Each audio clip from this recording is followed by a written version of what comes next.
kalau dikatakan ada microchip itu sesuatu yang istilahnya possible, tapi tidak dimasukkan di dalam bahan vaksin itu.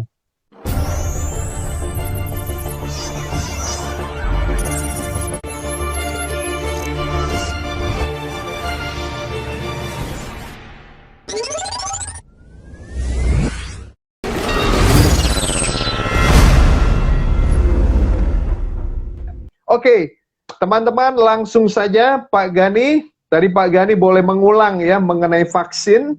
Vaksin bukanlah obat ya. Barangkali Pak Gani bisa memberikan kesimpulan vaksin itu apa Pak? Vaksin, sekali lagi vaksin itu adalah suatu bagian dari teknologi yang dikembangkan oleh manusia untuk menolong manusia agar tidak terpapar oleh penyakit-penyakit berbahaya.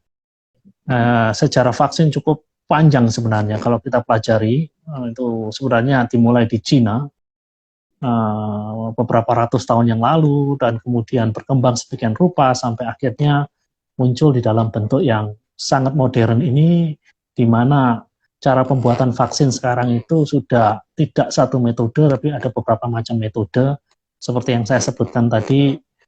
Untuk yang dipakai di Indonesia sejauh ini Sinovac itu menggunakan virus yang dilemahkan atau virus yang dimatikan, sedangkan yang dipakai oleh Bung Doni, Pfizer-BioNTech itu menggunakan teknologi yang disebut dengan istilah mRNA. Dan ada metode-metode yang lain lagi yang dipakai seperti yang dipakai oleh AstraZeneca, itu juga berbeda dari apa yang digunakan oleh Sinovac dan apa yang digunakan oleh Pfizer-BioNTech. Jadi pada prinsipnya vaksin itu adalah sesuatu yang dimasukkan ke dalam tubuh kita dengan tujuan untuk mengaktifkan antibodi kita. Ya, dalam keadaan normal, bila ada antigen itu sesuatu benda asing. Sesuatu benda asing, katakanlah itu virus, katakanlah itu bakteri, masuk ke dalam tubuh kita, maka tubuh kita akan merespon. Responnya dalam bentuk antibodi. Jadi antibodi inilah yang nantinya diharapkan dapat membunuh atau menghancurkan antigen-antigen yang berbahaya bagi tubuh. Namun kadang-kadang respon daripada antibodi itu lambat, slow, lemot, dan itulah yang membuat kita kadang-kadang sakit. Dan vaksin dibuat sedemikian rupa. Jadi gini, ketika antibodi itu sudah kenal antigen, maka antibodi itu punya memori, punya ingatan. Jadi ketika antigen yang sama masuk di kemudian hari, maka memori itu akan digunakan dan akan dengan cepat bisa membunuh antigen itu. Antigen ini bisa virus, bisa bakteri atau yang lainnya. Nah, dan yang di vaksin tujuannya adalah memanipulasi tubuh sedemikian rupa sehingga antibodi itu aktif, punya memori, sehingga ketika katakanlah virus yang asli itu masuk, virus yang ganas itu masuk, virus itu tersebut sudah dikenali. Dikenali dari mana ya tadi? Dengan virus yang dilemahkan tadi. Virus yang dilemahkan tadi kemudian dikenali oleh antibodinya, dia punya memori, ketika virus yang asli, yang ganas masuk, ya sudah kenal, ya langsung cepat dibasmi. Nah, prinsipnya begitulah untuk orang awam kalau mau memahami vaksin itu kira-kira seperti itu. Ya. Jadi fungsinya untuk proteksi itu bukan obat. Gitu. Ya Pak Gani, dari awal pandemi COVID-19 ya, dari awal itu muncul apa yang namanya teori konspirasi ya. Lalu ada nama-nama beken yang kemudian dimunculkan di sana ya. Ada Bill Gates ya yang paling sering kita dengar Pak. Nah pertanyaannya begini Pak, karena konspirasi ini kan sepertinya apa namanya make sense Pak ya, masuk akal begitu ya. Tapi pertanyaannya betul nggak Pak? Betul nggak ada konspirasi di balik COVID-19 lalu sampai kemudian keluar yang namanya vaksin COVID-19 Pak? Ya, bagi orang-orang seperti Yudimikovich itu terkenal sebagai orang yang paling anti dengan vaksin corona ini. Itulah sebabnya dia dengan gencar sekali mengkampanyekan anti vaksin ini karena dia percaya bahwa di balik pandemi ini dan juga vaksin yang muncul sesudahnya itu ada dalangnya. Jadi pandemi ini bukan terjadi secara alamiah, tapi pandemi ini didesain dirancang sedemikian rupa. Itulah sebabnya ada sebuah film khusus yang dibuat oleh gerakan-gerakan anti vaksin ini yang disebut dengan yang punya judul Plandemic. Plan itu artinya rencana, demic ya pandemi yang direncanakan. Jadi mereka percaya bahwa pandemi yang terjadi sekarang ini itu dirancang sedemikian rupa. Bahkan vaksin yang akan dan sedang muncul itu juga bagian daripada rencana itu. Dan yang namanya teori konspirasi itu ya selalu menggunakan ilmu cocokologi. Selalu menggunakan ilmu cocokologi. Selalu ada dot-dot, selalu ada titik. Kalau dikait-kaitkan ya pasti pas itu loh. Yang namanya manusia itu selalu punya cara untuk mengait-kaitkan. Contoh yang sangat sederhana lagi lah, contoh katakanlah corona. Corona itu corona, tahu dalam bahasa orang Indonesia corona, C. Jadi kalau dihitung-hitung itu istilahnya kalau orang Jawa bilang punya pitung-pitungan, pitung-hitungan itu ya, kalau A sama dengan 1, B sama dengan 2, C sama dengan 3, maka kalau Anda punya angka corona itu, kalau di total itu jumlahnya adalah 66. Gitu. Lah padahal corona itu kan 6 huruf. Jadi 66 disandingkan dengan 6, pas itu loh. Jadi selalu ada cara untuk istilahnya membuat segala sesuatu make sense itu. Nah, dibalik semua teori konspirasi global itu pasti ada sesuatu yang make sense. Walaupun itu tanpa bukti yang substansial, tanpa adanya hard evidence itu. Jadi, tapi penjelasan mereka masuk akal. Kalau nggak masuk akal, nggak mungkin diikuti oleh orang, nggak mungkin didengar oleh orang. Make sense, istilahnya logically bisa diterima, tetapi kalau ditanya bukti yang disebut dengan hard evidence, pasti mereka akan kesulitan. Kalau ditanya, katakanlah kita tanya pada Judy Mikovits, buktinya apa? Pasti dia tidak bisa mengatakannya. Dan yang paling parah lagi, penganut teori konspirasi global, kalau ditanya bukti, mereka akan mengatakan bukti tidak ada. Karena apa? Karena bukti itu disembunyikan oleh mereka yang terlibat dalam transport teori konspirasi global itu. Nah, ini yang jadi masalah. Gitu. Nah, jadi penganut teori konspirasi global itu tidak bisa disalahkan. Gitu. Jadi mereka mengatakan aku yang paling benar. Gitu. Aku yang paling benar. Kalau ditanya buktinya mana? Tidak ada. Loh, kenapa buktinya tidak ada? Lah karena bukti itu disembunyikan oleh mereka. Anda mau ngomong apa? Gitu loh. Jadi paling susah untuk ketemu dengan orang-orang yang menganut teori konspirasi global ini. Dan menjadi menarik Pak, karena memang diangkat juga fakta-fakta yang real Pak, karena itu kemudian mengarahkan kepada Bill Gates ya.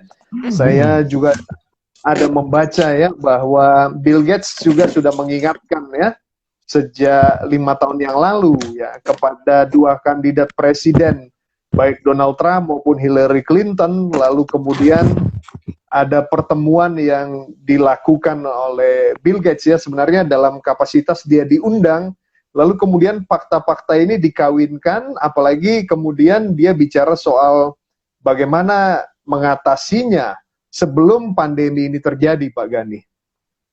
Ya, bagaimana begini, kita menjawab keberatan-keberatan itu, Pak? Masalahnya bukan keberatan, masalahnya kita hidup di dalam sebuah zaman di mana editing video itu so easy itu. Jadi mengedit video itu begitu gampang sekali, bisa dilakukan di rumah-rumah itu. Nah, apalagi dengan software bajakan yang mudah didapatkan di mana-mana, crackingan Adobe Premiere dan lain sebagainya itu sangat mudah didapat di mana-mana. Dan yang kita lihat ada video-video mengenai Bill Gates itu kebanyakan adalah video-video hasil editan. Jadi tidak semua apa yang muncul di sana itu istilahnya menampilkan keseluruhan dari perkataan dari Bill Gates. Jadi perkataan Bill Gates itu dipotong-potong kemudian dikait-kaitkan sedemikian rupa sehingga kita punya kesan wah Bill Gates itu adalah dalang di balik ini semua. Adalah benar kalau Bill Gates pernah memperingatkan dunia. Bill Gates mengatakan di dalam generasi saya di perang dingin yang paling ditakuti adalah perang nuklir. Perang nuklir. Tapi saat ini saya tidak lagi istilahnya worry, tidak lagi cemas mengenai akan terjadinya perang nuklir seperti di era-era tahun 60-an, tahun 50-an, sampai tahun 70-an. Sudah nggak lagi. Tapi yang membuat Bill Gates worry adalah pandemi, gitu loh, virus. Itulah sebabnya pada tahun 2015 dia sudah memperingatkan dunia jauh-jauh hari akan kemunculan. Jadi Bill Gates adalah seorang futurist istilahnya. Bukan istilahnya dia bukan dalam tanda kutip nabi ya, bukan dalam kutip nabi yang tahu tentang masa depan, bukan, tapi berdasarkan perhitungannya, berdasarkan perhitungan yang matang. Jadi istilahnya ada orang yang bukan nabi seperti Mbak Yu itu loh istilahnya di Indonesia. Itu kan nabi ala Indonesia itu. Bukan Mbak Yu, tapi di sini Bill Gates adalah analis. Itulah sebabnya dia bisa sukses dengan Microsoft. Microsoft dengan Windows-nya. Itu terobosan yang luar biasa karena dia punya analisa yang cukup tajam. Apa yang akan terjadi katakanlah 10 tahun dari sekarang, 5 tahun dari sekarang. Dan analisanya adalah manusia akan menghadapi masalah yang cukup besar dengan munculnya virus ini. Karena itu sudah terbaca dengan munculnya apa? Dengan munculnya SARS. Dengan munculnya SARS, dengan munculnya flu burung, dengan munculnya MERS. Hal-hal tersebut yang sudah menggelisahkan Bill Gates. Jadi kita harus segera menanganinya. Ebola tahun 2014. Saya ada di Amerika, masuk di bandara, itu cukup ketat sekali waktu Ebola. Jadi itu semua yang membuat Bill Gates itu sangat concern sekali. Ayo, jadi waktu itu kan dia ngomong, ayo kita lakukan, kita seriuslah dengan ini, dan terbukti dengan munculnya virus COVID-19 yang disebutkan dengan virus SARS-2 ya.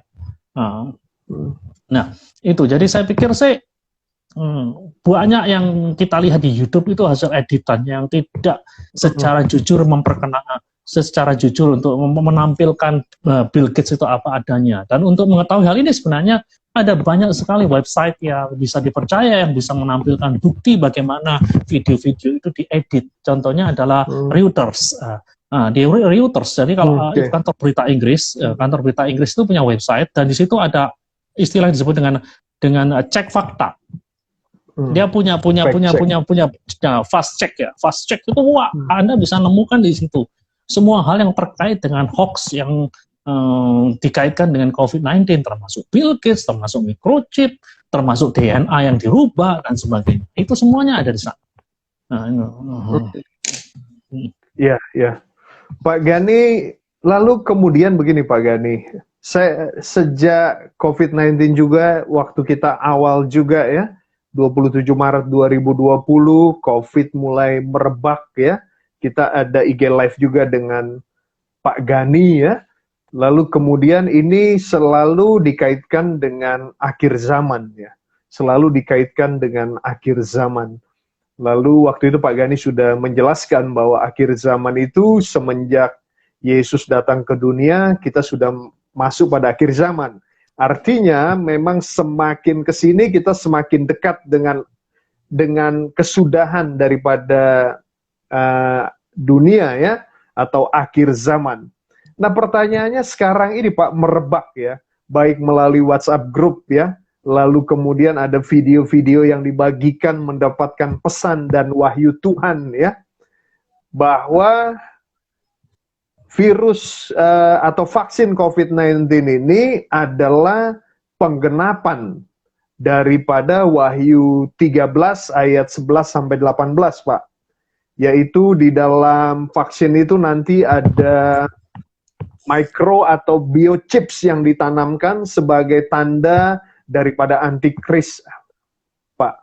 Bagaimana Pak Gani melihat sebenarnya apa yang sedang terjadi? Benarkah, wah ini gaya-gaya silet nih Pak, benarkah bahwa vaksin COVID-19 adalah tanda 666 atau bilangan manusia Pak?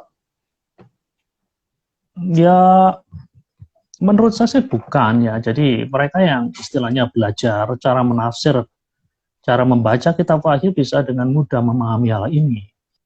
Jadi kitab Wahyu tidak boleh dipahami secara harafiah.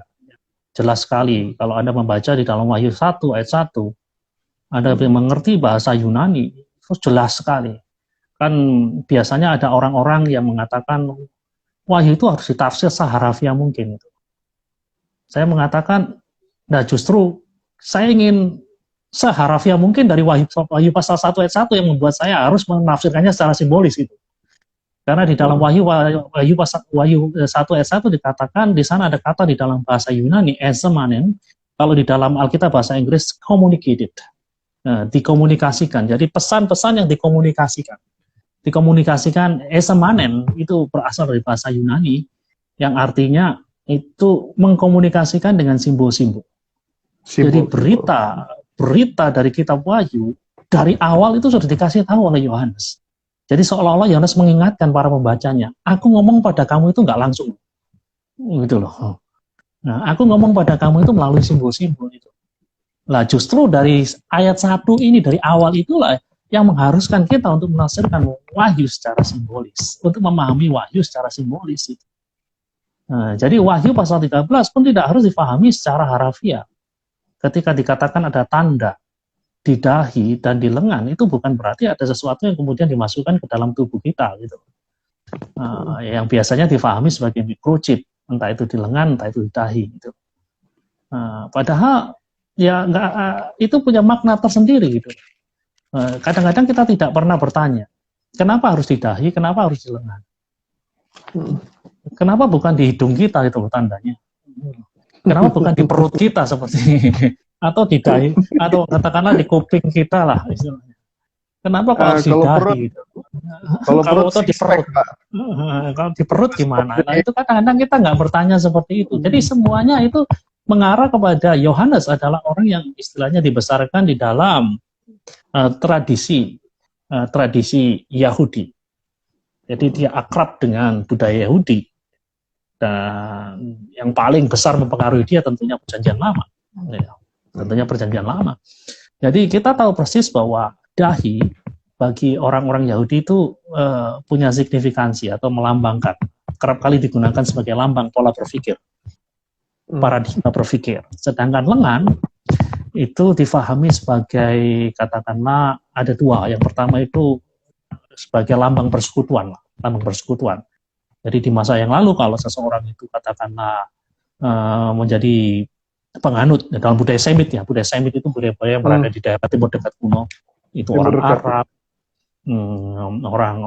termasuk orang Arab, orang Yahudi, bangsa Amon dan sebagainya. Nah, jadi kalau orang-orang Semit itu biasanya kalau mereka mengikatkan diri pada katakanlah pada ilah tertentu atau dewa tertentu, jadi mereka biasanya memberi lambang di tangan kanannya sebagai lambang persekutuan. Jadi kalau saya penganutnya Baal, maka saya akan istilahnya menaruh sesuatu di tangan saya, di lengan kanan saya, untuk menunjukkan bahwa saya adalah pengikut Baal. Kalau saya pengikut Dagon, kalau saya pengikut Bel yang disembah oleh orang-orang Babil, maka saya akan menggunakan tanda Bel untuk menunjukkan bahwa saya adalah pengikut mereka. Jadi lengan kanan itu lambang persekutuan. Selain lambang persekutuan, lengan juga melambangkan perbuatan, tindakan. Seperti yang tertulis dalam Mazmur. Dikatakan siapa yang boleh naik ke gunung Allah?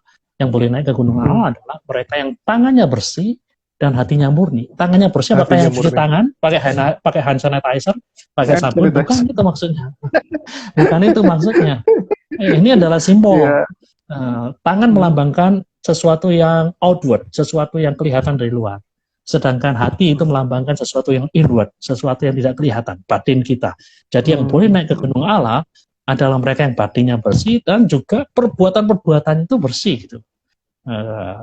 Punya kesaksian hidup yang bersih. Nah, itu. Jadi sekali lagi tangan melambangkan perbuatan atau persekutuan kita dengan ilah-ilah tertentu. Nah ini yang harus dipahami kalau kita ingin memahami Wahyu pasal 13. Jadi tangan dan dahi itu bukan sesuatu yang terkait dengan microchip. Lah tandanya itu sendiri apa? Tandanya itu sendiri kan yang paling terkenal adalah 666 ya.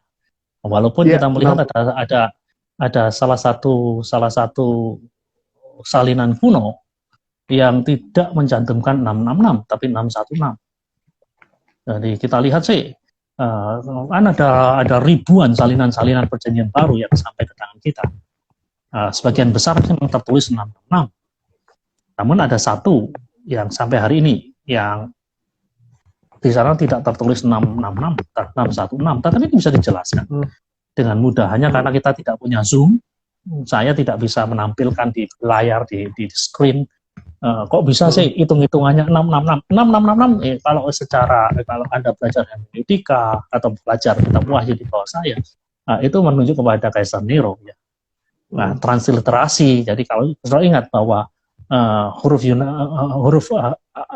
atau alfabet Yunani, alfabet Ibrani itu tidak punya seperti kita. Kita kan punya angka 1, itu angka Arab. Tapi Yunani, Ibrani tidak punya. Jadi mereka kalau angka-angka itu selalu dikaitkan dengan tulisan. Jadi tulisan itu bisa dikonversi menjadi angka-angka.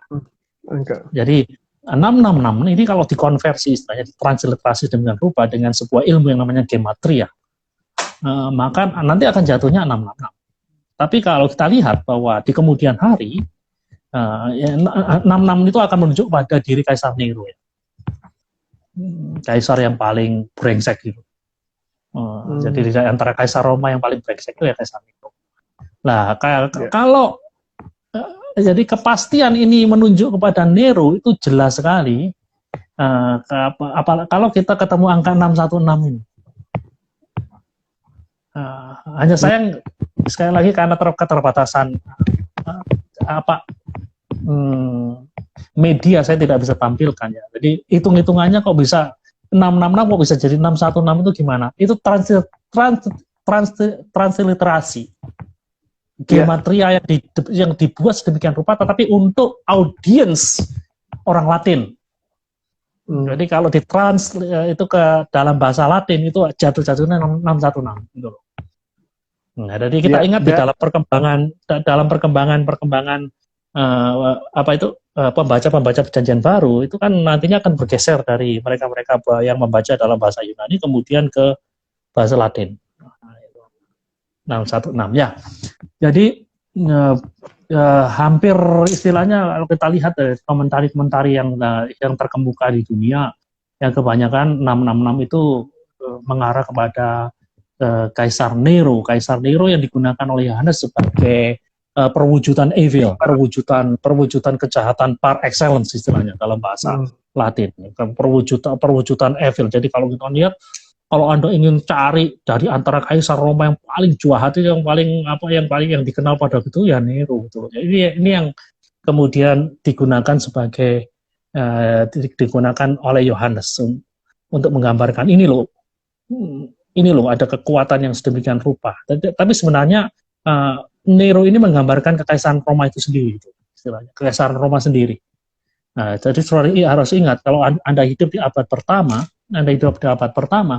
isu yang paling besar adalah isu apakah kita harus menyembah kaisar atau tidak. Nah, Kaisar Roma itu tidak puas disebut sebagai baginda, raja. Mereka juga ingin disebut dalam bahasa Latin dengan sebutan Domini et Deus. Domini et Deus artinya Tuhan dan Allah. Jadi nggak puas kalau saya sebut baginda kurang mantap. Mereka meminta sesuatu yang lebih mantap. Yang lebih mantap adalah Domini et Deus. Dan ini yang bagi Yohanes ini serius itu. Serius sekali. Kita tidak boleh. Dan itu real dihadapi orang-orang Kristen di abad pertama ya, bahwa ketika tidak menyembah bisa jadi hukumannya mati atau dilemparkan kepada hewan buas ya. Ya, itu adalah hal yang sangat real sekali di abad kedua dan di akhir abad pertama. Jadi kalau kita lihat sih, jadi contohnya di kota Efesus sendiri yang menjadi salah satu alamat dari Wahyu, salah satu surat yang menerima itu kan di sana ada patung dari Kaisar Domitian dan di sana setiap orang diharuskan untuk paling tidak setahun sekali datang di hadapan patung itu sambil menuang anggur, membakar kemenyan, sambil mengatakan bahwa Kaisar Domini et Deus. Domini et Deus itu makanya ada di dalam kitab Wahyu. Tapi yang jadi Domini et Deus itu bukan Kaisar Roma. Domini et Deus adalah Allah yang menciptakan langit dan bumi. Allah yang menciptakan langit dan bumi. Wahyu pasal 4 menggarisbawahi Allah sebagai pencipta. Wahyu pasal 5 menggarisbawahi Kristus sebagai penebus. Nah, ini yang jadi isu. Jadi ketika orang-orang percaya dihadapkan pada pilihan seperti ini, ada beberapa gereja yang kompromi. Tetapi Yohanes meminta supaya gereja tidak kompromi. Bila perlu mereka bayar harga, mereka harus bayar harga. Dan kenyataannya, ada di antara mereka yang harus bayar harga, karena mereka tidak bisa membeli dan tidak bisa menjual. Ini tidak ada kaitannya dengan barcode. Karena mereka tidak bisa membeli, tidak bisa menjual, dan akhirnya mereka melarat sekali seperti jemaat di Smyrna. Kata yang dipakai untuk jemaat di Smyrna adalah dikatakan mereka miskin. Sebenarnya kata yang dipakai itu lebih daripada miskin. Kata tokos dalam bahasa Yunani itu sangat-sangat kemiskinan yang sangat ekstrim sekali, karena mereka tidak bisa membeli, tidak bisa menjual, karena mereka tidak mau menyembah, tidak mau memperlakukan Kaisar sebagai Domini et Deus. Nah, jadi itu, jadi 666 itu menunjuk kepada ya sistem yang dikaitkan dengan Kaisaran Roma. Dan sebenarnya kalau saya mengajar di jemaat, saya menggunakan pendekatan simbolisme murni yang mengatakan 7 itu angka sempurna. 7 angka sempurna, sedangkan 6 itu sesuatu yang tidak sempurna. 3 itu angka ilahi. Makanya di dalam Yesaya ketika Anda melihat serafim-serafim yang sedang berada di hadapan Tuhan yang Maha Besar, mereka ngomong holy, holy, holy, suci, suci, suci sebanyak berapa kali? 3 kali. Kenapa bukan 4 kali? Kenapa bukan 5 kali? Karena 3 adalah angka ilahi. Jadi 6 adalah sesuatu yang tidak sempurna. Ketika 6 ini dijajar 3 kali, nah, maka sesuatu yang tidak sempurna yang dianggap sebagai Tuhan. Gitu. Jadi kalau ini dikait, ini bukan cocokologi loh. Ini bisa dikaitkan dengan konteks historis. Konteks historisnya apa? Ya. Ada Kaisar Roma, bukan Tuhan, manusia biasa, tapi mau istilahnya diperlakukan sebagai Tuhan. Nah, disinilah kemudian Yohanes mengingatkan, nggak boleh seperti itu. Apa yang bukan Tuhan tidak boleh dipertuhankan. Kaisar itu bukan Tuhan. Seberapapun hebat mereka, seberapapun berkuasanya mereka. Jadi tidak ada kaitannya dengan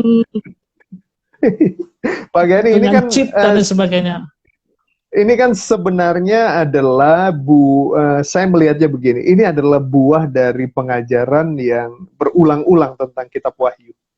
Bahwa berkembang pengajaran yang spekulatif bahwa ada satu waktu kita akan ditanam microchip atau biochip.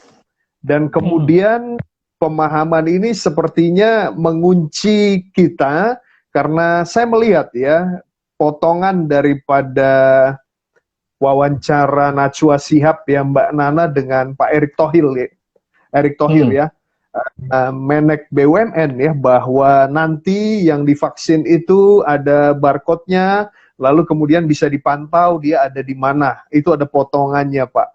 Lalu setelah itu ada video juga yang beredar, Pak. Video dari seorang wanita ya. Saya belum menyelidiki itu dari mana ya, yang mengatakan bahwa dia mendapat ketika dia berdoa, Tuhan berbicara kepada dia bahwa jangan divaksin, karena itu nanti kita ditanam sebagaimana pemahaman yang tadi, Pak Gani. Ya, itu pertama, gini. Begini, yang pertama, kalau dikatakan ada microchip, itu sesuatu yang istilahnya possible, tapi tidak dimasukkan di dalam bahan vaksin itu. Microchip itu dipasangkan di dalam kemasan. Di Amerika ada sebuah perusahaan yang namanya Apiject. Apiject itu memang istilahnya ditugaskan untuk mengemas vaksin-vaksin. Nah, vaksin-vaksin, dan salah satu proposal yang mereka ajukan, walaupun belum saya ikuti di berita, memang belum di-approve sepenuhnya. Jadi Memang akan memasang microchip itu di kemasan. Jadi kedepannya vaksin itu tidak seperti sekarang. Jadi kalau Anda lihat di Indonesia, vaksin kan ada ampul, kemudian ada siring, kemudian ditarik, kemudian disuntikan. Nah, kedepannya nggak seperti itu. Kedepannya vaksin itu langsung masuk ke cairing. Jadi vaksin sama alat suntik itu sudah langsung jadi satu. Nah, di situ kemudian bisa ditaruh microchip. Untuk apa? Untuk mendeteksi ini asli atau palsu, expire atau enggak. Itu ketahuan semua gitu. Tetapi tidak seperti yang Anda lihat di dalam istilahnya skenario fiksi yang muncul di dalam seminar-seminar akhir zaman yang populer. Nanti akan bisa itu akan dipakai untuk memonitor semua orang. Enggak, itu semuanya dikaitkan dengan apa yang disebut dengan NFC. Jadi ada teknologi NFC. Apa? Left behind ya. Oh ya itu. Jadi itu sama sekali tidak masuk akal itu. Jadi nggak bisa, nggak ada istilahnya yang bisa memonitor orang seperti dalam film Enemy of the State. Kalau saudara pernah nonton filmnya Enemy of the State, filmnya Will Smith yang cukup terkenal itu, bisa dimonitor di mana? Enggak. Itu vaksin ini dimonitor melalui apa? NFC, melalui phone cell Anda, begitu nyambung, ketahuan vaksin ini yang akan dipakai ini expire atau tidak, asli atau tidak, dan sekaligus diketahui di mana vaksinasi itu berlangsung. Vaksinasi itu berlangsung di mana? Where. Maksudnya kalau where itu tujuannya untuk memonitor seberapa jauh sih vaksinasi di daerah ini, gitu. Seberapa jauh, seberapa sukses sih vaksinasi di sini, gitu. Nah, tujuannya microchip itu di situ, bukan untuk istilahnya memonitor gerakan Anda ke WC dimonitor, Anda sembahyang dimonitor. Nah, bukan itu seperti yang Anda lihat dalam film-film akhir zaman itu fiksi, saudara. Jadi itu bukan fakta itu. Jadi kadang-kadang kita sebagai pendeta juga banyak ngayal gitu. Seminar tapi seminar ceritanya kayak tidak bisa membedakan mana yang fiksi dan mana yang fakta. Mana yang sains dan mana yang cerita komik gitu. Jadi kita nggak bisa bedain itu. Nah, itu. Jadi tidak ada yang namanya vaksin itu masuk dalam cairan, tidak ada yang namanya microchip itu masuk dalam cairan vaksin, itu tidak ada. Itu respon saya yang pertama. Kemudian yang kedua tentang yang wanita yang ngomong ya saya berdoa ya ini loh ya. Itu bedanya sains dan rohaniwan. Ini bedanya Pak. Ini sama dengan Mbak Yu tapi versi Kristen ya Pak nih. Nah, gini bedanya sains dan rohaniwan. Kalau sains itu membuat sebuah pernyataan itu bisa diuji. Diuji di mana? Laboratorium. Bisa diuji di laboratorium. Tetapi kalau yang namanya istilahnya orang Kristen nggak halu itu sukar untuk diuji. Nah, itu jadi sebenarnya kalau kita mau jujur-jujuran, saintis itu jauh lebih jujur daripada rohaniwan gitu loh. Karena mereka terbuka, transparan sekali. Jadi kalau ada klaim mereka, saya mengklaim ini A. Jadi orang lain boleh mengklaim A itu salah. Yang penting dia bisa membuktikan, gitu. Membuktikan melalui apa? Melalui percobaan, eksperimen dan lain sebagainya. Nah, tetapi kalau kita rohaniwan, kalau ngomong Tuhan berkata kepada saya, itu untuk membatanya, apalagi kalau dia sudah terkenal itu susah. Susah. Padahal kan yang namanya manusia itu juga rentan dengan kesalahan. Contoh yang paling sederhana, pemilihan presiden Amerika. Berapa banyak saya yang menubuatkan Donald Trump akan terpilih kembali, bahkan sesudah dia kalah itu masih ada orang yang mengaku sebagai nabi Tuhan. Walaupun dia kalah, Tuhan berbicara kepada saya bahwa dia akan dilantik nanti tanggal 20. Kenyataannya yang dilantik adalah Joe Biden. Nah, kalau begini nih gimana? Kalau begini gimana? Nabi cap apa itu, saudara-saudara sekalian? Nah, gitu loh. Nah, hal yang sama juga. Jadi intinya adalah begini. Setiap perkataan yang mengklaim Tuhan berbicara kepada saya tidak boleh diterima mentah-mentah. Namun juga tidak bisa tidak boleh ditolak mentah-mentah. Ya, seperti Rasul Paulus mengatakan, jangan padamkan roh, tapi ujilah nubuat-nubuat, peganglah apa yang baik.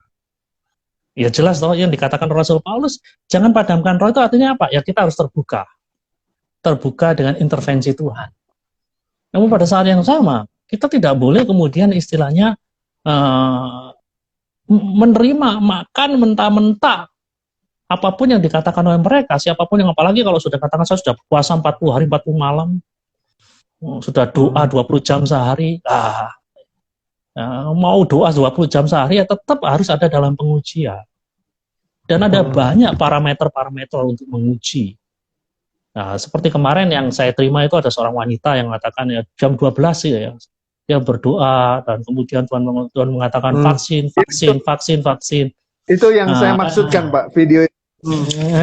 Vaksin. Tetapi sebenarnya kalau kita punya istilahnya discernment istilahnya itu sebenarnya gampang sekali. Dia mengatakan itu orang halu gampang sekali. Jadi Anda tahu persis bahwa Tuhan itu adalah Tuhan yang maha benar. Sebuah pernyataannya itu akurat, tidak mungkin salah. Lah kalau itu berasal dari Tuhan, kenapa pernyataan wanita itu sudah salah? Karena dia mengatakan yang menjadi produsen WHO, yang menjadi produsen vaksin itu adalah WHO. Padahal WHO tidak pernah memproduksi vaksin.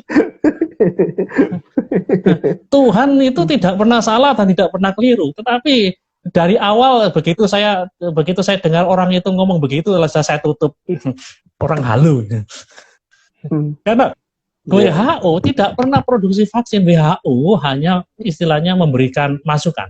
Apakah vaksin ini boleh digunakan atau tidak digunakan, aman digunakan atau tidak aman digunakan.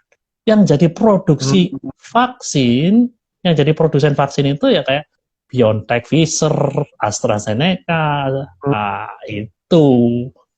Jadi kita itu jangan jadi orang Kristen yang bodoh. Jadi itu yang harus kita lakukan. Discernment. Ya, nggak apa-apa. Ini ada yang minta maaf, live dulu. Oke, nggak apa-apa, live dulu. Yang penting jangan live dari Tuhan ya, itu yang paling penting, teman-teman. Pak Gani. Dan ada satu lagi yang mungkin perlu kita pahami ya. Nah, kadang-kadang orang mengatakan ini yang menurut saya agak terganggu sekali dengan logik ya. Dengan logika dari orang yang mengatakan kamu terima tanda, entah itu dalam bentuknya microchip, dalam bentuk vaksin atau apapun yang macam-macam, ada barcode dan sebagainya. Jadi dalam benak mereka mengatakan seolah-olah kalau ada sesuatu yang masuk di dalam tubuh kita, itu bisa secara otomatis mengkonversi kita dari orang percaya menjadi orang dalam tanda kutip orang yang tidak percaya. Ya. Nah itu sesuatu yang menurut saya tidak masuk akal sama sekali. Dan tidak bisa diterima secara alkitabiah, berlawanan dengan pola pikir teologis kita. Itu. Bayangkan saja, kalau Anda seorang ateis dan kemudian Anda makan sesuatu, apakah itu secara otomatis akan bisa mengubah Anda menjadi seorang pengikut Tuhan tanpa konsen Anda? Konsen itu maksudnya adalah tanpa keputusan Anda secara pribadi. Tidak mungkin, toh? Katakanlah Anda seorang ateis, kemudian Anda disuntik microchip yang katanya bisa mengubah DNA Anda. Nah, itu. Katakanlah itu benar adanya itu. Lah, pertanyaannya di mana kemudian kehendak bebas manusia? Iya. Di mana kehendak bebas manusia? Itu sesuatu yang sangat tidak mungkin. Allah menciptakan manusia, saya dan Anda sesuai dengan gambarnya. Dan salah satu perwujudan daripada gambar Allah itu adalah sebagaimana Allah itu bebas, kita pun juga bebas. Yeah. Jadi apapun yang masuk dalam tubuh kita, entah itu dalam bentuk microchip, dalam bentuk biochip, atau apapun, itu tidak akan mengubah diri kita selama kita memutuskan untuk mengikut Allah. Yeah. Itu tidak akan mengubah disposisi kita sebagai orang percaya. Jadi jangan jadi orang bodoh lah ini. Saya lihat orang Kristen itu bodoh sekali gitu. Begitu bodoh sekali. Cuman pendeta begitu bodoh sekali. Kok takut? Ngapain takut? Kamu punya kehendak bebas. Itu loh. Selama Anda punya kehendak bebas, kenapa kita harus takut itu loh? Jadi seolah-olah hanya dengan ditempelin itu kehendak bebas kita hilang. Ini sesuatu yang sangat tidak teologis sekali. Nah. Jadi jangan takut mau muncul chip lah, mau muncul chop lah dan sebagainya. It doesn't matter itu loh. Selama hatimu, saya hanya mau menyembah Yesus Kristus. God Trinity. Yes. Gitu tak akan mengubah disposisi kita. Mau Anda masukin apa, mau masukin 10.000 biochip, itu tidak akan mengubah diri Anda. Hanya mengubah dompet mungkin Pak ya? Nah iya. Jadi tipis ya. Nah iya, jadi gini loh, jadi terlalu banyak kita ini dinodai oleh fiksi-fiksi ilmiah ya, yang sebenarnya di dalam dunia nyata itu hampir tidak mungkin terjadi. Ya, memang Pak Gani nampaknya memang bukan hanya politik ya, tapi fiksi-fiksi juga kalau dibungkus dengan kedok agama, kedok firman Tuhan, apalagi dicocoki logi ya, diramu, kemudian itu bisa menjadi sesuatu yang membuat orang kemudian terlena ya, atau tadi istilahnya Pak Gani bodoh. Dan nanti kalau dibilang bodoh juga nanti mereka bilang gini Pak, nggak apa-apa bodoh di hadapan manusia, yang penting bijaksana di hadapan Tuhan gitu Pak. Pak Gani, memang itu yang tadi saya mau tanya, karena ada kabar juga yang bilang bahwa masuknya itu bisa mengubah DNA. Tapi teman-teman tadi Pak Gani sudah menjawab buat kita. Nah sekarang pertanyaan berikutnya Pak Gani, pertanyaan berikutnya. Seberapa aman Pak? Ini kan COVID, orang kan butuh waktu bertahun-tahun untuk menyempurnakan sebuah vaksin. Apalagi COVID ini bukan cuma epidemi, COVID sudah menjadi pandemi. Lalu kita dengar juga di Inggris ada mutasi ya, dalam tanda kutip ya. Lalu kemudian ini COVID berkembang begitu. Lalu ada teman-teman yang mungkin mau begitu. Tadi dengan adanya IG Live ini ada seorang teman yang kemudian bikin kuesioner ya. Apakah saudara mau atau tidak? Lalu dia bilang begini Pak, kebanyakan kalau nggak dibilang 100% mau katanya. Tetapi masalahnya mereka tanya, ini aman atau tidak? Vaksin ini aman atau tidak Pak? Sebelum saya jawab itu, jadi ada orang yang mengatakan bahwa vaksin itu mengubah DNA. Secara keilmuan tidak mungkin. Secara keilmuan tidak mungkin. Jadi yang namanya vaksin dengan metode apapun, metode yang terbaru ini mRNA, itu tidak akan mengubah DNA daripada hostnya. DNA dari hostnya di sini adalah DNA dari manusia yang menerima vaksin itu. It is impossible. Jadi tidak mungkin itu. Itu hanya muncul di dalam benak orang yang tidak mengerti biokimia, molekular biologi, dan ilmu imunologi. Itu hanya muncul di dalam pikiran-pikiran orang yang tidak mengerti itu. Tapi dalam pikiran-pikiran orang yang mengerti ilmu-ilmu itu, tidak mungkin. Nah, itu yang pertama. Yang kedua tadi, seperti yang dikatakan oleh, seperti yang ditanyakan oleh Pak Welko, apakah vaksin ini aman? Jawabannya, ya, dalam tanda kutip, aman. Tapi kalau ditanyakan apakah aman 100%? Jawabannya tentu saja tidak. Mana sih yang aman 100% semenjak dunia jatuh ke dalam dosa? Itu tidak ada yang aman 100%. Segala sesuatu selalu ada downside. Namanya cinta itu indah, tapi selalu ada downside daripada cinta. Benar toh? Ya toh, selalu ada downside. Orang mengatakan herbal itu tidak ada efek sampingnya. Siapa bilang herbal itu nggak ada efek sampingnya? Saya dibesarkan di dalam keluarga herbalis dan tahu persis ada efek sampingnya. Ada katakanlah herbal tertentu yang tidak boleh dikonsumsi oleh orang-orang tertentu. Jadi tidak ada yang namanya aman 100% itu tidak ada gitu. Tetapi di dalam vaksin ini kita harus melakukan apa yang saya sebut dengan benefit and risk assessment. Asesmen Benefit, okay. keuntungan dan resiko. Itu yang harus dilakukan oleh orang-orang yang cerdas, oleh orang-orang yang bijak. Jadi mereka harus menghitung benefitnya apa, keuntungannya bagaimana, resikonya gimana. Jadi kalau kita lihat sekarang katakanlah resiko COVID-19 itu bukan flu. COVID-19 itu penyakit yang serius. Penyakit yang serius, ya buktinya sampai hari ini sudah ada 2 juta orang di dunia ini yang meninggal. 2 juta. Dalam kurun waktu setahun 2 juta orang meninggal, hampir 100 juta terinfeksi. Itu bukan flu. Ini adalah penyakit yang saya sebut punya 1000 wajah. Karena sulit sekali untuk mendeteksi, karena gejalanya antara orang satu dengan orang yang lain berbeda-beda. Tapi yang pasti pada beberapa orang itu mengakibatkan hal yang fatal sekali. Ya buktinya 2 juta orang meninggal. Nah, selain itu, bagi mereka yang punya gejala ringan dan sedang, bukan berarti bahwa mereka bebas. Nah, suatu studi, Anda bisa membaca di jurnal-jurnal ilmiah. Banyak studi yang menunjukkan bahwa sistem kardiovaskuler dari mereka-mereka yang pernah terkena COVID, walaupun dia ringan, itu mengalami dampak, mungkin sampai sekian lama. Yang berat itu seperti studi yang dilakukan di University of Glasgow, itu dikatakan bahwa mereka-mereka yang berat itu rata-rata kalau dihitung secara medis itu kehilangan umur 10 tahun. Nah, itu dampak secara medis. Bagaimana dengan dampak ekonomi? Dampak ekonomi. Nah, ini kita melihat risknya kalau kita tidak menerima vaksin ini, risknya itu gede sekali. Risknya, harga yang harus dibayar itu gede sekali. Sedangkan benefitnya bagaimana?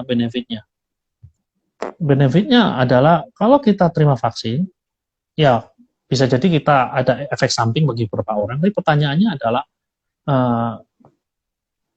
kalau dihitung-hitung untungnya, untung lah, maksudnya kita punya proteksi lebih ketimbang mereka yang tidak punya vaksin. Yang kedua, kalaupun vaksin itu tidak menjamin bahwa kita 100% terlindungi, kan tidak ada jaminan 100% terlindungi. Nah, BioNTech sendiri kan mengatakan 94-95%. Berarti ada kemungkinan 5% terkena. Jadi bisa terinfeksi lagi. Jadi walaupun katakanlah seseorang yang sudah divaksin itu terinfeksi, tapi infeksi yang terjadi dalam tubuhnya tidak akan parah. Nah, itu kan sesuatu yang cukup menguntungkan. Jadi benefitnya seperti itu. Dan yang kedua, ini yang tidak kalah pentingnya adalah ketika kita berpikir secara community. Secara community, ingat, di dunia ini ada orang-orang yang tidak boleh untuk menerima vaksin oleh karena kondisinya. Mungkin karena usia, usia terlalu muda atau usia terlalu tua, mereka tidak boleh. Dan yang kedua, oleh karena mereka punya penyakit tertentu seperti hipertensi dan beberapa penyakit yang lain, alergi, autoimun, nah itu kan tidak boleh. Gimana cara kita melindungi? Ya ikut berpartisipasi dengan vaksin ini. Gimana mekanismenya? Mekanismenya adalah ketika kita ikut berpartisipasi dan seluruh istilahnya penduduk mayoritas kemudian divaksin, nanti katakanlah ada yang namanya kekebalan imunitas, kekebalan kelompok, herd immunity. Nah itu akan terbentuk bila 75-95% dari populasi itu telah menerima vaksin. Nah, disinilah kita menerapkan apa yang dikatakan oleh Yesus, kasihilah sama manusia seperti dirimu sendiri. Jadi ketika kita istilahnya, bisa jadi ada efek samping. Tapi sekali lagi efek sampingnya sudah dihitung sedemikian rupa kok. Efek sampingnya seperti yang, ini kan vaksin itu bukan berarti kemudian keluar dari pabrik, kemudian langsung cobles orang. Enggak, sudah ada uji. Uji yang pertama adalah uji praklinis. Uji praklinis itu dicoba dekat hewan dulu. Aman enggak? Ada antibodi nggak yang dimunculkan di sana? Nah, setelah uji praklinis baru uji ke klinis 1, klinis 2, klinis 3. Nah, itu ya, jadi sudah melewati uji yang demikian ketat gitu loh. Jadi kalau dikatakan aman itu. Karena apa? Karena sudah diuji. Aman dalam tanda kutip loh ya. Aman bukan berarti 100% aman. Tapi Aman di sini adalah resikonya kecil. Jadi kalau kita berhitung-hitung keuntungan dan resiko, kalau Anda tanya kepada saya, apakah Pak Gani mau divaksin? Jawaban saya 100% saya mau divaksin. Bukan lagi 99%, 100% saya mau divaksin. Karena saya sudah menghitung resikonya. Mungkin ada yang mengatakan, Pak, biasanya kan vaksin itu dibuat 8 tahun loh. Ya, itu dibuat 8 tahun. Ini kok setahun loh selesai loh, pertama gini loh. Nah, Anda nggak tahu bahwa istilahnya ada kolaborasi dari ilmuwan-ilmuwan seluruh dunia. Virus yang ada sekarang, corona ini, itu kan sebenarnya istilahnya kalau ditelusuri, itu boleh dikatakan sudah ada data-data yang awal, katakanlah SARS ya, yang berasal dari Cina, itu merupakan virus corona. MERS, itu juga corona. Nah, jadi kemudian ada data-data yang istilahnya, dan kemudian ilmuwan dari seluruh dunia ini kolaborasi. Walaupun ada race istilahnya, ada balapan, siapa yang bisa buat vaksin dulu, tetapi data-data itu tersedia. Data-data itu tersedia, bisa diakses. Bisa diakses, bahkan yang menarik adalah jurnal-jurnal yang terkait dengan COVID, itu digratiskan semua. Saya banyak baca mengenai hal tersebut, digratiskan semua. Maksudnya biasanya jurnal yang satu artikel itu harganya $40, $25, ini digratiskan semua. Nah, digratiskan semua, jadi ada kolaborasi yang luar biasa. Nah, ini yang mempercepat. Selain itu juga ada penggelontoran dana yang luar biasa. Untuk buat vaksin itu dananya gede, makanya kenapa vaksin nggak jadi-jadi? Ya karena ya dananya nggak ada, dananya terbatas itu loh. Tapi kalau sekarang ini karena seluruh dunia sudah kayak gini ini, ya kita melihat dana itu dikucurkan secara luar biasa. Dan yang ketiga, yang tidak kalah pentingnya adalah relawan. Dalam kondisi yang tidak pandemi seperti sekarang, relawan itu sukar untuk dicari. Relawan untuk vaksin itu sukar dicari, sehingga proses istilahnya uji klinis 1, 2, 3, dan seterusnya, itu agak susah. Nah, tapi kalau sekarang ini, relawan itu kan banyak sekali ya. Di dunia ini kan pandemi. Tapi kalau katakanlah vaksin-vaksin yang sebelumnya, seperti vaksin campak Jerman, itu kan bukan pandemi, itu sesuatu yang sifatnya lokal aja. Untuk cari relawan sebanyak ini nggak mudah. Ya, jadi ada situasi dan kondisi yang memungkinkan. Tapi yang ingin saya katakan dengan keyakinan adalah bahwa semua prosedur yang terkait dengan safety itu sudah dijalankan oleh mereka-mereka yang memproduksi vaksin. Itu jadi kalaupun ada risiko ada. Tapi kalau kita lakukan istilah perhitungan kalkulasi, lebih banyak untungnya dibanding ruginya. Jadi kalau Anda tanya kepada saya, jawaban saya berbeda dengan Ripka Ciptaning, anggota DPR itu. Kalau dia menolak, kalau saya menerima. Iya.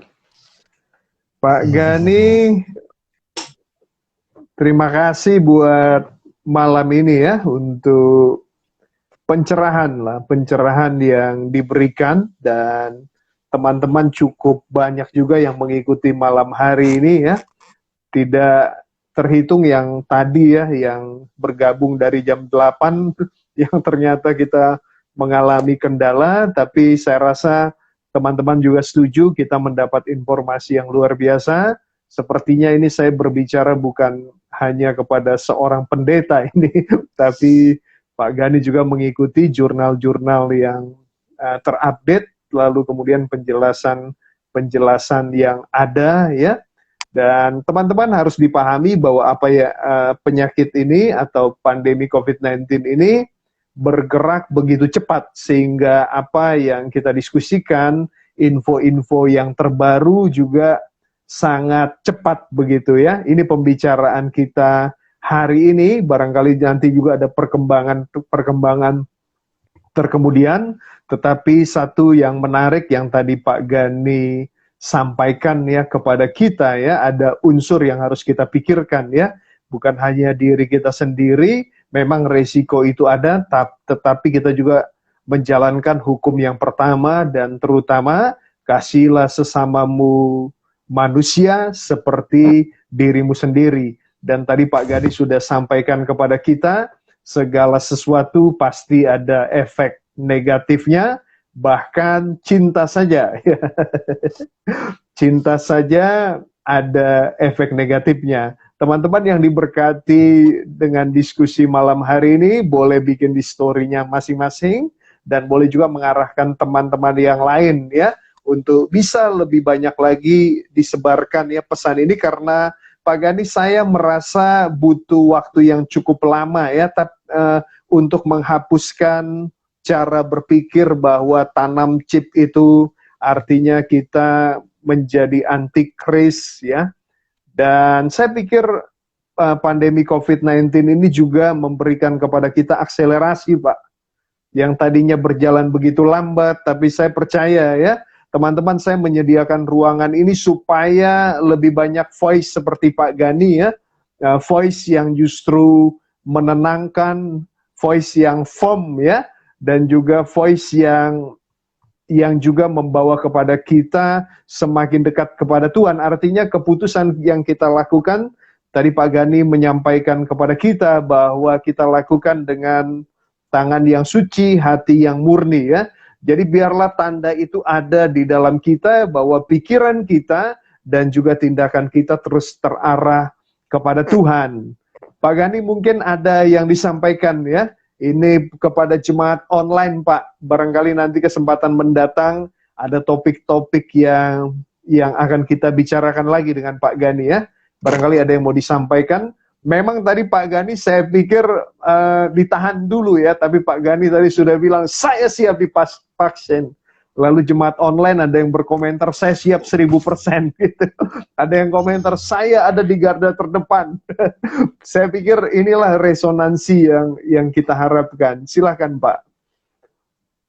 Ya, saya pikir seperti yang saya baca dalam sebuah buku, health is a form of a stewardship. Jadi maksudnya kesehatan itu adalah sebuah bentuk dari penata layanan kita itu. Jadi ketika kita bekerja bersama-sama dengan pemerintah menyukseskan program vaksin ini, sehingga pada akhirnya seluruh penduduk Indonesia tidak terpapar lagi oleh COVID-19, kita sedang menjalankan tugas kita sebagai penata layanan yang baik. Itu jadi, ya kalau Anda nggak setuju dengan vaksin, kalau katanya orang Jawa, oleh ate loro, ya loro dewe, ojo aja gitu loh maksudnya. Katanya orang Jawa begitu. Kalau Anda mau sakit, ya sakit sendiri aja, jangan ajak-ajak orang. Intinya begitu loh. Kan ada banyak seperti ada kesan-kesan untuk ngajak-ngajak menolak vaksin dan sebagainya. Ya, dengan resiko bahwa ada sakit gitu loh, dalam kondisi pandemi seperti ini. Ya bagi saya sih, kalau Anda nggak setuju dengan vaksin, ya simpanlah untuk dirimu sendiri. Simpanlah untuk dirimu sendiri, ya jangan ajak-ajak orang lain untuk mengikuti langkah kamu. Gitu. Yang kedua, kalaupun Anda dapat mimpi, Anda dapat suara, katakanlah, dapat mimpi penglihatan, simpanlah untuk diri Anda sendiri. Ingat, Rasul Paulus di dalam 2 Korintus pasal 12. Dia mendapatkan penglihatan, bukan lagi mendapat penglihatan, dia dibawa ke surga, tapi dia tidak ngomong apa-apa mengenai pengalaman itu. Ya, jadi banyak orang yang mengatakan dapat penglihatan, dengar suara Tuhan, dan lain sebagainya. Saya pikir kalau hal ini terkait dengan isu-isu yang sangat sensitif seperti ini, ya simpanlah untuk diri Anda sendiri. Gitu. Beritakanlah firman Tuhan, jangan beritakan nubuatan. Oke. Terima kasih Pak Gani buat kebersamaan malam ini, dan juga buat teman-teman sekalian yang sudah bergabung ya bersama dengan kami sejak tadi di tengah kendala-kendala yang ada ya, bisa bergabung bersama. tentu saja Pak Gani ada pertanyaan-pertanyaan lanjutan ya, tapi mengingat waktu yang ada, barangkali saya juga tertarik untuk berbicara dengan Pak Gani, hanya mungkin setting waktunya ya. Fenomena seperti Bakyu ya, lalu fenomena-fenomena. Ya, ya, istilahnya kalau Anda ngomong nubuat itu ya istilah nubuat ya silakanlah kalau mau ngomong nubuat. Tapi jangan kemudian mengatakan ini suara Tuhan. Tapi katakanlah saya mendapat kesan dari Tuhan untuk berbicara seperti ini. Silakan Anda menilai. Nah, gitu. Kalau terpaksa harus memberitakan, ya beritakan. Karena Anda tidak bisa menjamin bahwa itu 100% dari Tuhan. Iya, iya. Tapi kalau firman Tuhan, iya kalau firman Tuhan ya harus diberitakan karena itu 100% dari Tuhan yang ada dalam Alkitab itu. Iya. Oke, teman-teman sekalian, sekali lagi selamat malam. Terima kasih teman-teman sudah bergabung ya. Bahkan dari Amerika juga nih ada apa namanya Bro Ungke ya. Apakah masih ada bersama-sama dengan kita Bro Ungke? Ini teman-teman ada di antara kita juga yang sudah lebih dahulu divaksin ya. Saya mendapat berita bahwa beliau sudah tahap yang kedua ya. Dan mari teman-teman sekalian tunggu waktunya masing-masing ya. Tadi yang Pak Gani sudah sampaikan kepada kita. Ya kalau saya menganggap kalau ada fatwa, maka saya dengar fatwanya Pak Gani aja ya. Janganlah. Anggaplah sebuah opini. Iya, opini yang dipertimbangkan ya. Jadi Pak, tadi kita udah bicarakan ya Pak. Jadi istilahnya ini aman dan halal ya Pak ya. Halal lah, kalau yang Sinovac pasti halal. Jadi teman-teman ya mari bersama-sama tunggu informasi. Saya mendengar ya kalau kita hamba-hamba Tuhan juga termasuk yang menjadi prioritas ya. Jadi setelah tenaga kesehatan, lalu pejabat-pejabat pemerintah ya, lalu kemudian para hamba Tuhan ya. Jadi barangkali kita siapkan diri kita ya, dan juga bagi teman-teman yang menginginkan informasi ini dan merasa diberkati, ya silahkan nanti ini akan ada di IGTV saya ya, ada di IG saya, di feed saya, dan teman-teman bisa bagikan juga. Sehingga nanti kalau ada pertanyaan atau hamba Tuhan yang menyajikan di WA grup keluarga Pak ya, terutama nih kadang-kadang WA grup keluarga ya, yang memberikan nubuatan-nubuatan yang ada ataupun yang menolak, teman-teman bisa memberikan ini. Sekali lagi saya ikuti Pak Gani katakan tadi sebagai alternatif ya, sebagai opini ya, sehingga kita bisa mempertimbangkan. Nah itu selamat malam teman-teman sekalian ya. Oh ya, guru-guru juga di sini banyak guru-guru Pak. Guru-guru juga protes ya. Ya ada kepala sekolah, ada guru-guru ya yang juga bergabung bersama dengan kita.